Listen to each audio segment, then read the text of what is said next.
بسم اللہ الرحمن الرحیم الحمد لأہلہ والصلاة لأہلہا قال عز وجل فی کتابہ المحکم اعوذ باللہ من الشیطان الرجیم وَلِلَّهِ عَلَى النَّاسِ حِجُّ الْبَيْتِ مَنِ اسْتَطَاعَ إِلَيْهِ سَبِيلًا وَمَنْ كَفَرَ فَإِنَّ اللَّهَ غَنِيٌّ عَنِ الْعَالَمِينَ صدق اللہ مولانا العظیم۔ خواتین حضرات، حج کے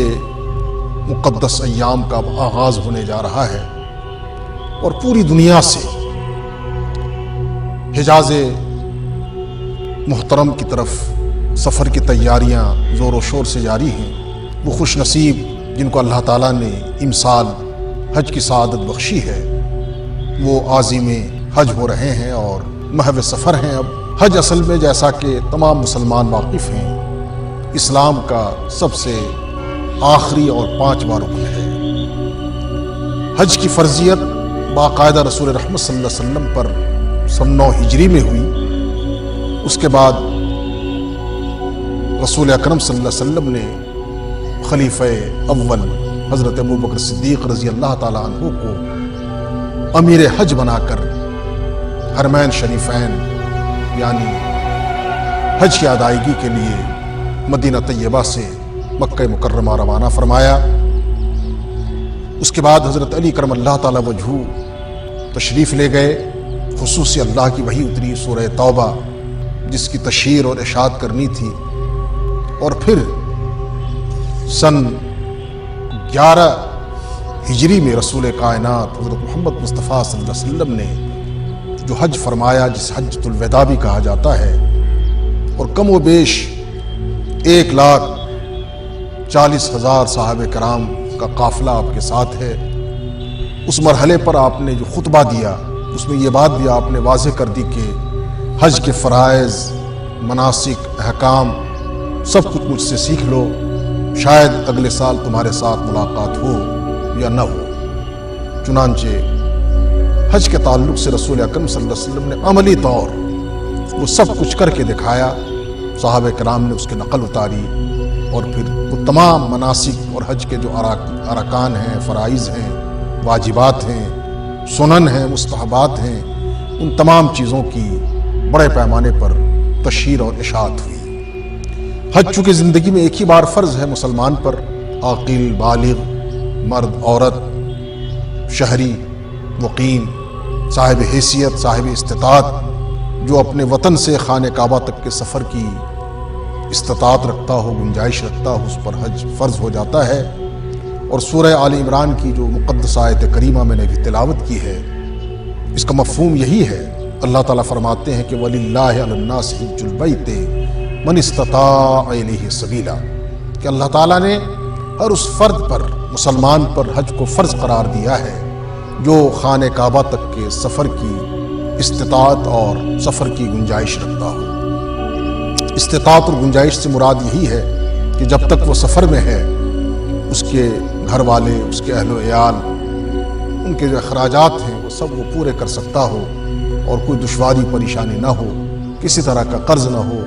کوئی اور اس طرح کی رکاوٹ نہ ہو جس سے حج کے سفر میں پریشانی پیش آ سکے، تو اس پر حج زندگی میں فرض ہے۔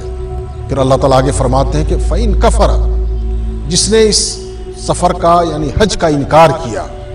فَإِنَّ اللَّهَ غَنِيٌّ عَنِ الْعَالَمِينَ، تو اللہ کی جو ذات ہے وہ بے نیاز ہے۔ لوگ کچھ بھی کریں، کچھ بھی کہیں، جو بھی ان کا رویہ ہو، عمل ہو، اللہ کی ذات تو بے نیاز ہے۔ اب اس آیت مقدسہ کی وجہ سے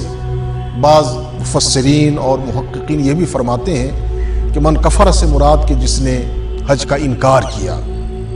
وہ تو ظاہر اسلام کے دائرے سے خارج ہو جائے گا۔ لیکن اگر انکار وہ نہیں کرتا ہے اور صرف طبیعت کی سستی، کہالت اور نفس کے فریب اور کسی اور وجہ سے وہ حج کو ٹالنے کی کوشش کرتا ہے، گویا کہ اس نے بھی حج کا انکار کیا۔ اور ایسے شخص کے لیے پھر اللہ کے رسول صلی اللہ علیہ وسلم نے جو وعید فرمائی، جو ارشاد فرمایا، وہ تمام ان مسلمانوں کے لیے ایک لمحہ فکریہ ہے جو استطاعت کے باوجود، صاحب حیثیت ہونے کے باوجود، مالی وسائل ہونے کے باوجود، گنجائش ہونے کے باوجود حج نہیں کرتے ہیں۔ تو فرمایا کہ چاہے وہ یہودی ہو کر مرے یا نصرانی ہو کر مرے، اس سے فرق نہیں پڑتا۔ یہاں تک فرمایا گیا کہ جو مسلمان حج اس پر فرض ہے وہ حج نہیں کرتا ہے تو اس کی جب موت ہو جاتی ہے اور میدان محشر میں جب وہ اٹھے گا اس کی پیشانی پر کافر لکھا ہوا ہوگا۔ اس کا یہ مطلب ہوا کہ حج کتنا عظیم فریضہ ہے اور اس کی کتنی اہمیت ہے، اس کا کتنا ایک اونچا مقام ہے اسلامی شریعت میں۔ یہاں میں اپنے ناظرین کے سامنے یہ بھی عرض کرنا چاہوں گا کہ حج روز اول سے اللہ تعالیٰ نے فرض قرار دیا ہر امت پر، ہر ملت پر، اور تمام انبیاء علیہ السلام کا جو مشترکہ عبادت کا مزاج رہا اس میں حج جیسا فریضہ بھی ادا کرنا ہے۔ چنانچہ ابو البشر سیدنا حضرت آدم علیہ السلام سے لے کر جناب امام الانبیاء خاتم النبیین محمد مصطفیٰ صلی اللہ تعالیٰ علیہ وسلم تک ہر پیغمبر نے حج کا فریضہ انجام دیا ہے، بلکہ بعض روایات میں یہ بھی آتا ہے کہ ہر پیغمبر نے پیدل حج کیا ہے اپنے وطن سے، جہاں ان کی بعثت ہوئی، جہاں انہوں نے رسالت کا پیغام پہنچایا، وہاں سے وہ چلے حجاز مقدس، خانہ کعبہ، حرم پاک، اور حج کی سعادت انہوں نے حاصل کی۔ ہمارے ناظرین اچھی طرح واقف ہیں کہ جہاں خانہ کعبہ ہے، حرم پاک ہے، یہ وہ جگہ ہے کہ اللہ نے اس کائنات کو جب پیدا فرمایا، زمین کو بچھانے کا عمل شروع ہوا تو حدیث پاک میں رسول رحمت صلی اللہ علیہ وسلم نے اس کی توضیح کی، فرمایا کہ جس طرح سے ایک روٹی کا پیڑا بنتا ہے پہلے، پھر وہ پھیلائی جاتی ہے روٹی، اسی طرح سے زمین حرم پاک سے، خانہ کعبہ سے پھیلائی گئی اور پوری کائنات میں زمین پھیل گئی جہاں جہاں تک زمین کی وسعت ہے، کشادگی ہے، لیکن بنیاد خانہ کعبہ۔ اور پھر یہ بھی حدیث میں فرمایا گیا کہ جب اللہ تعالیٰ نے حضرت آدم علیہ السلام کو دنیا میں اتار دیا، جنت سے ان کا اخراج ہو گیا،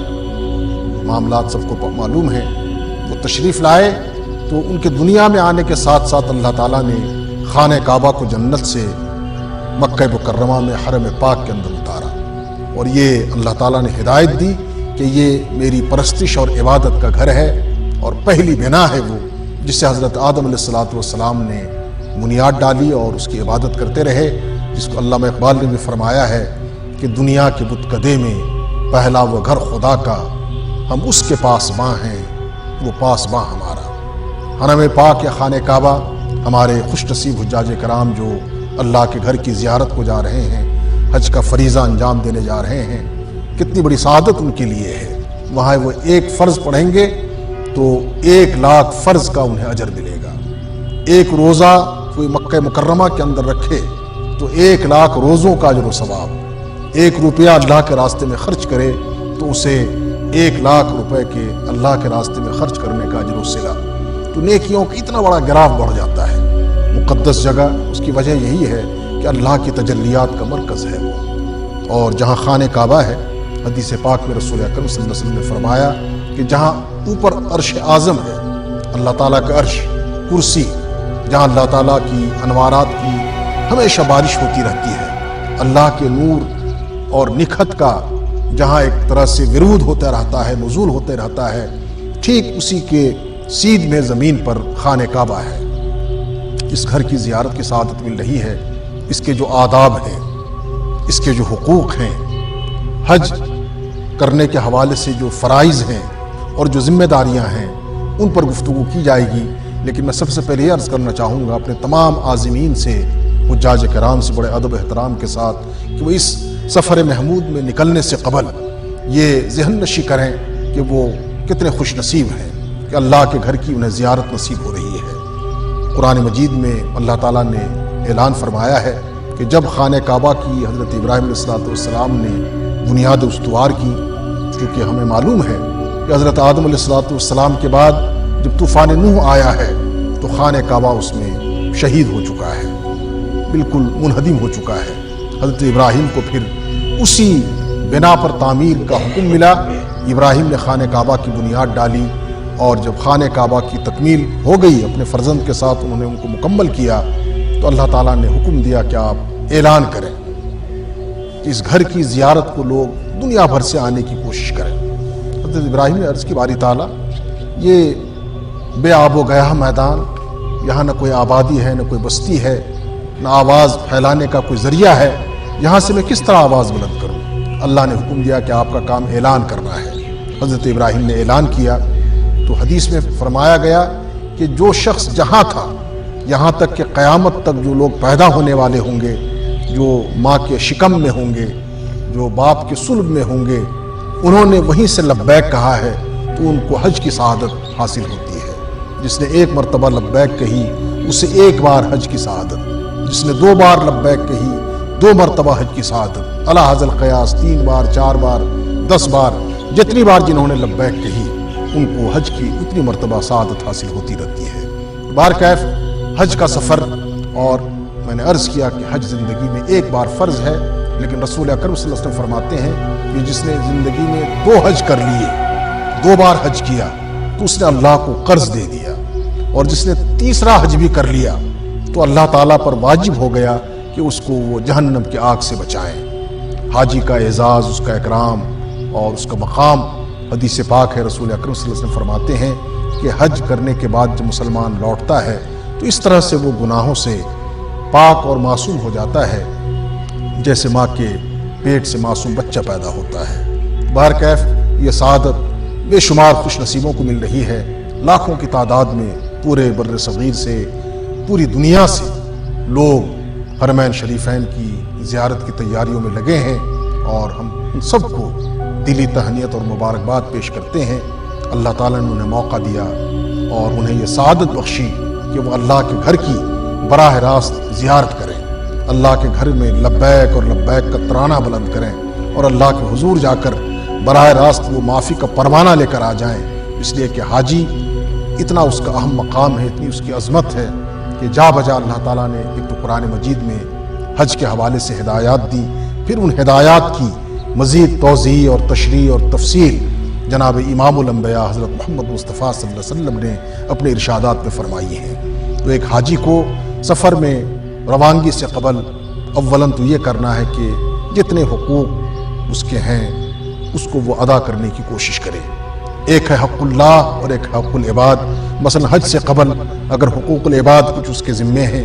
پڑوسی سے اس کے تعلقات کچھ کشیدہ ہیں، کسی کا کوئی قرض ہے، کسی کا کوئی دین ہے، کسی کے ساتھ کوئی معاملہ ہے، ان تمام چیزوں کو کلیئر کر لیا جائے، تمام چیزوں کو صاف کر کے، اور پورے اللہ تعالیٰ کو حاضر و ناظر جان کر اور یہ سمجھ کر کہ ایک عاشقانہ سفر ہے، ایک ایسا سفر ہے جو آخرت کی یاد دہانی کرانے والا سفر ہے، وہ سفر کی تیاری کرے، اور پھر جب وہ نکلے گا تو 2 رکعت نماز پڑھے اپنی مقامی مسجد شریف میں، اگر وہاں مسجد پاک نہیں ہے تو اپنے گھر میں، اور پھر وہ خاص دعا جو سفر کی دعا ہے وہ پڑھ کر وہ اپنے گھر سے نکلے، اپنے گھر والوں کو، اہل و عیال کو اللہ تعالیٰ کے سپرد کرے، اور یہ وہ سوچے اور یہ سمجھے کہ میں اب ایسے سفر میں جا رہا ہوں جہاں بس اللہ کی مجھے خوشنودی حاصل کرنی ہے۔ ایک ایک قدم پر نیکیاں، اب وہ گھر سے نکل رہا ہے، اس کے عزیز و اقربا اسے رخصت کر رہے ہیں، دوست احباب اسے وداع کہہ رہے ہیں، وہ اب سفر کی تیاری کر رہا ہے۔ اور پھر مسئلہ سب کو معلوم ہے، جب ہم سفر کے پہلے مرحلے پہ داخل ہوں گے تو جہاں سے میقات ہوگا وہاں سے ہمیں احرام باندھنا ہے، اور اس کے بعد پھر ہمارا سفر شروع ہوتا ہے، اور پھر ہم اس مقدس سفر کی طرف چل پڑتے ہیں۔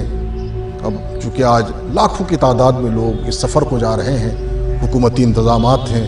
کچھ خوش نصیبوں کو پہلے مکہ مکرمہ لایا جاتا ہے، کچھ کو پہلے مدینہ طیبہ لے جایا جاتا ہے۔ حج کی شروعات اس لحاظ سے ہو چکی ہے،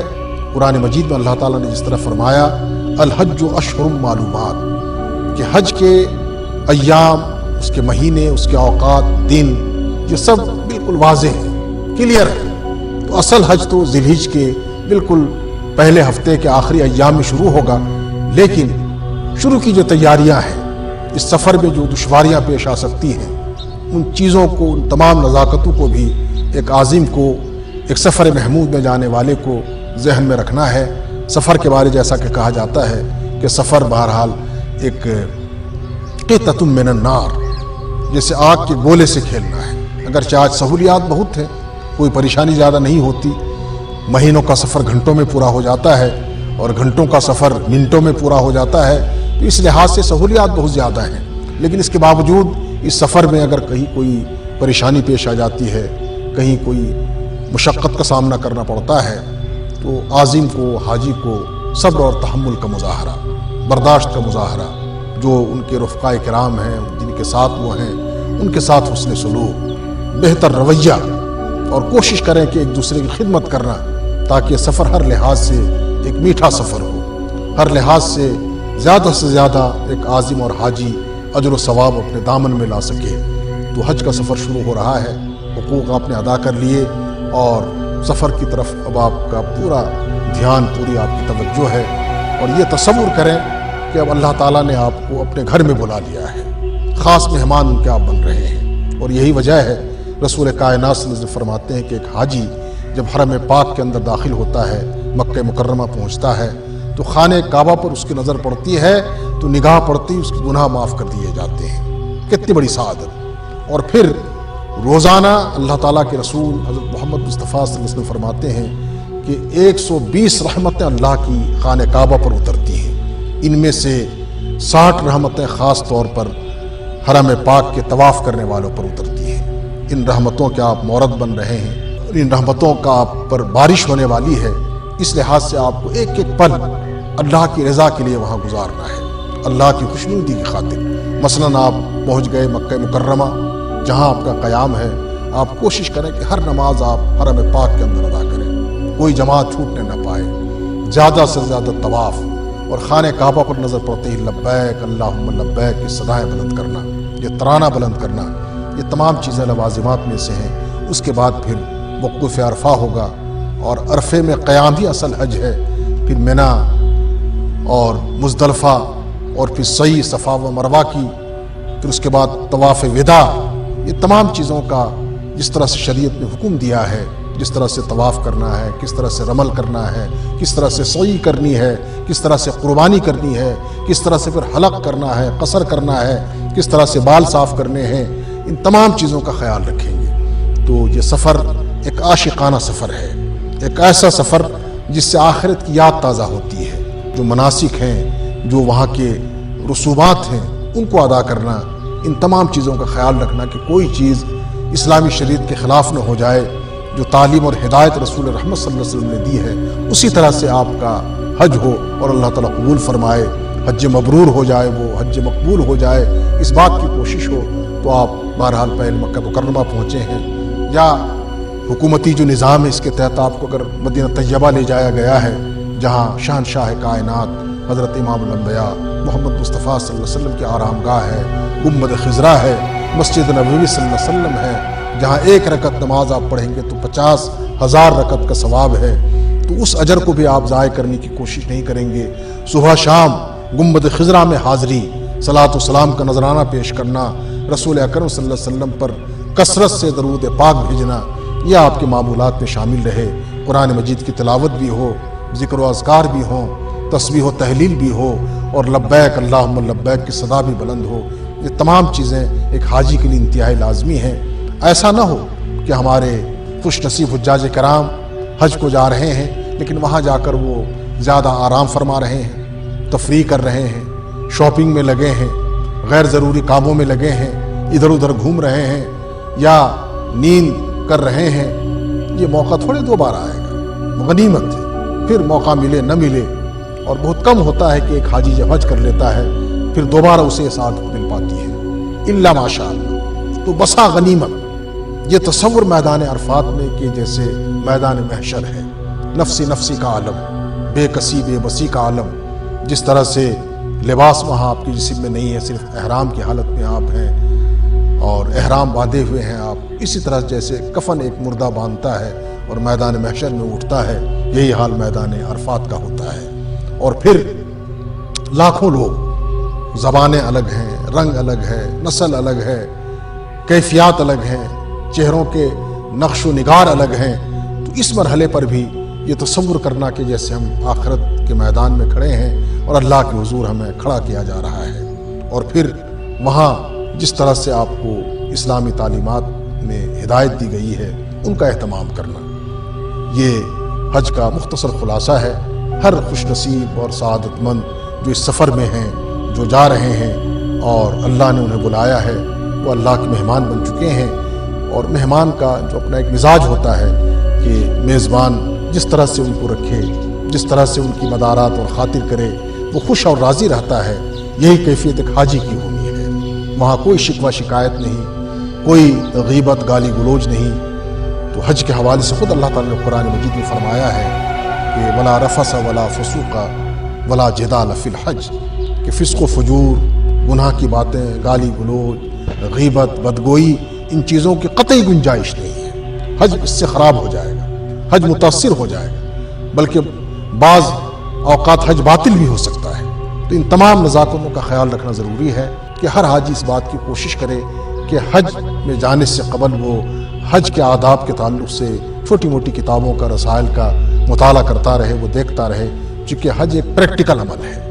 وہاں بہت سی چیز جو آپ پڑھ چکے ہیں، آپ کے ذہن میں ہے، وہ شاید وہاں عملاً کرنے کو اس کا موقع نہ آئے، اس کی نوبت نہ آئے، لیکن جب آپ پڑھ لیں گے جو چیزیں آپ کے ذہن میں مستحضر ہوں گی، اسی کے مطابق آپ صحیح طور پر حج کا فریضہ انجام دے سکیں گے۔ یہ چند گزارشات ہیں، یہ سفر ہر لحاظ سے اللہ تعالیٰ مبارک کرے، اور جب ہمارے حجاج کرام اس مبارک سفر سے لوٹیں تو پورے عالم اسلام میں ایک ایسی امن کی فضا ہو، ایک خوشحالی کی فضا ہو، اور ایک اس طرح سے سلامتی کی فضا بحال ہو جائے جس سے امت کو پھر عروج حاصل ہو سکے، مسلمانوں کو غلبہ حاصل ہو، اسلام کو سربلندی حاصل ہو، اور جہاں جہاں مسلمان ہیں اللہ تعالیٰ ان کی حفاظت فرمائے۔ حجاج کرام نے وہاں جو دعائیں کی ہوں گی وہ سب قبول ہوں، ان کے تمام اعمال قبول ہوں، اور اللہ کے حضور میں انہوں نے جو کچھ فریاد کی ہے، گزارش کی ہے، وہ سب اللہ تعالیٰ اپنے فضل و کرم سے قبول فرمائیں گے۔ اللہ تعالیٰ ہمیں بھی اور جتنے ہمارے سننے والے ہیں، دیکھنے والے ہیں، آئندہ حج کی سعادت سے بہرہ فرمائے، اس لیے کہ اللہ کی توفیق کے بغیر کچھ نہیں ہوتا، وہی بلانے والے ہیں، اور اسی کے بلانے پر انشاءاللہ اس گھر کی زیارت نصیب ہوتی ہے۔ خانہ کعبہ انسان جا سکتا ہے، پھر مدینہ طیبہ کی اس کو حاضری کی سعادت مل جاتی ہے، رسول اکرم صلی اللہ علیہ وسلم کے دربار میں امت خضرا میں صلاۃ و سلام بھیجنے کا اسے موقع مل جاتا ہے۔ تو یہ بہت بڑی سعادت ہے، اس پر جتنا شکر بھی کیا جائے وہ کم ہے، اور اسی کے ساتھ ساتھ اللہ تعالیٰ بہتر سے بہتر انداز سے حج کا جو سوغات ہے، اس کا جو انعام ہے، تمام ہمارے عازمین کو واپسی پر وہ انعام اور وہ سوغات لانے کی توفیق عطا فرمائے۔ وآخر دعوانا ان الحمد للہ رب العالمین۔